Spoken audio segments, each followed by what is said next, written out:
الله نقدر نحقق المكسب ونوصل للفاينل بإذن الله يعني إن شاء الله. بسم الله الرحمن الرحيم، برحب بحضراتكم طبعا. مش هزود كلام كتير عن كلام كابتن معتمد. أكيد طبعا الناس كلها عارفة أهمية المباراة، الناس كلها عارفة صعوبة المباراة. إن شاء الله اللعيبة مركزة بشكل كبير، الجهاز الفني مركز بشكل كبير. إن شاء الله نكون محضرين للماتش تحضير كويس جدا. الماتشات دي في أدوار النوك أوت أو الماتشات اللي هي الذهاب والعودة دي بيبقى ليها حسابات تانية وليها يعني تفاصيل وليها تحضيرات تانية خالص. فإن شاء الله اللعيبة تكون محضرة واللعيبة تكون جاهزة بشكل كبير. منتظرين طبعا دعم جمهور الزمالك على طول في ظهرنا بإذن الله. إن شاء الله نقدر نحقق المكسب ونوصل للفاينل. الزمالك فاز في الذهاب على شباب بلوزداد. عاوز اعرف حضرتك يا كابتن فريق خليت اللعيبه قلت لهم ايه عشان ما نشوفش تكرار لسيناريو مباراه اوتو. الزمالك كان ضامن الفوز والمكسب والنتيجه. عاوز اعرف قلت اللعيبه. أكيد طبعا كلنا بنقعد نتكلم مع بعض. يعني يمكن الحمد لله الواحد محظوظ إن هو موجود في جيل فيه لعيبة كبيرة ولعيبة عندها خبرات، لعيبة محترمة جدا، لعيبة عندها مسؤولية. فأكيد طبعا كلنا بنتكلم مع بعض على أهمية المباراة. زي ما الكابتن معتمد قال، يمكن الماتش الذهاب الحمد لله ربنا كرمنا وقدرنا نكسب هناك 1-0. نتيجة يعني على الورق كويسة جدا وممكن تطمن ناس كتير. بس زي ما أنا قلت وكابتن معتمد قال، ماتش العودة بيبقى ليه حسابات تانية، ماتش على أرضك وسط جمهورك. فإن شاء الله يعني إحنا محضرين بشكل كبير جدا على الماتش دوت، إن إحنا بإذن الله نقدر نحقق المكسب ونوصل للفاينل بإذن الله يعني إن شاء الله.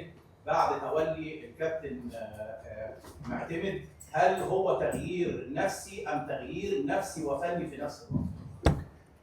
أكيد طبعا. يمكن كابتن معتمد جمال راجل زملكاوي مخلص. لما نادي الزمالك بيطلب منه التواجد في أي مكان أو في أي وقت، بيبقى الراجل ما بيترددش خالص إن هو يبقى موجود. وجود طبعا يمكن مؤثر مع اللعيبة بشكل كبير جدا الحمد لله. مدي اللعيبة طمأنينة، مدي اللعيبة ثقة، بيدي مساحة لكل لعيب اللي هو يطلع أقصى حاجة عنده. هو والجهاز الفني طبعا اللي معاه كله. وقبل كده برضه يعني مش عايزين نقلل طبعا من حد. يمكن قبل كده كابتن احمد عبد الرؤوف كان متواجد برضه، كان مدرب ان شاء الله هيبقى ليه مستقبل كبير جدا، مدرب عنده افكار وعنده تاكتكس كويسه جدا. نتمنى له التوفيق. نتمنى ان شاء الله يمكن الفتره دي مع كابتن معتمد ومع الجهاز ومع اللعيبه، انا شايف ان اوضه اللبس الحمد لله يمكن كله مركز على هدف واحد بس، ان احنا ان شاء الله نقدر نحقق بطولتين، سواء بطوله افريقيا او بطوله الدوري. مركزين بكده بشكل كبير جدا ان احنا ان شاء الله نقدر نفرح جمهور نادي الزمالك، عشان جمهور نادي الزمالك يستحق الفرحه، وان شاء الله نفرح كلنا مع بعض يعني باذن الله.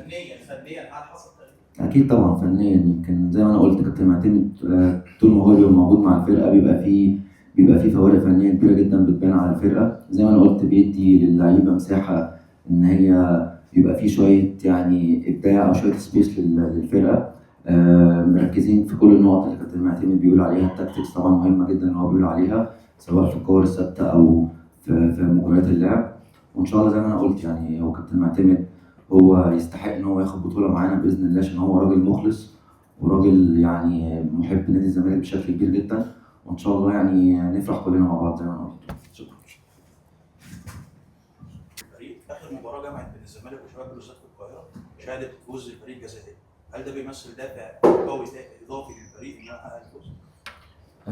اكيد طبعا زي ما انت قلت، زي ما حضرتك قلت، اكيد طبعا هو فريق شباب بلوزداد فريق محترم زي ما احنا شفنا حتى في مباراة الذهاب او قبل كده. فريق عنده لعيبه كويسه جدا، فريق محترم، فريق عنده هويه.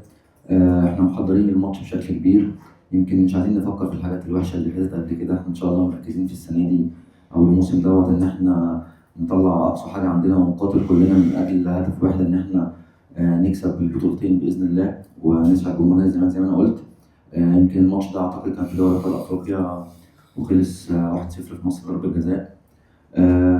لا مش عايزين نفكر في الحاجات دي يعني. ان شاء الله احنا مركزين بكره بشكل كبير ان احنا ان شاء الله بنفكر بشكل ايجابي على المكسب، وعلى ان احنا زي ما انا قلت على طول يعني نسعد جمهور نادي الزمالك عشان هو يستحق الفرحه دي. وبس كده.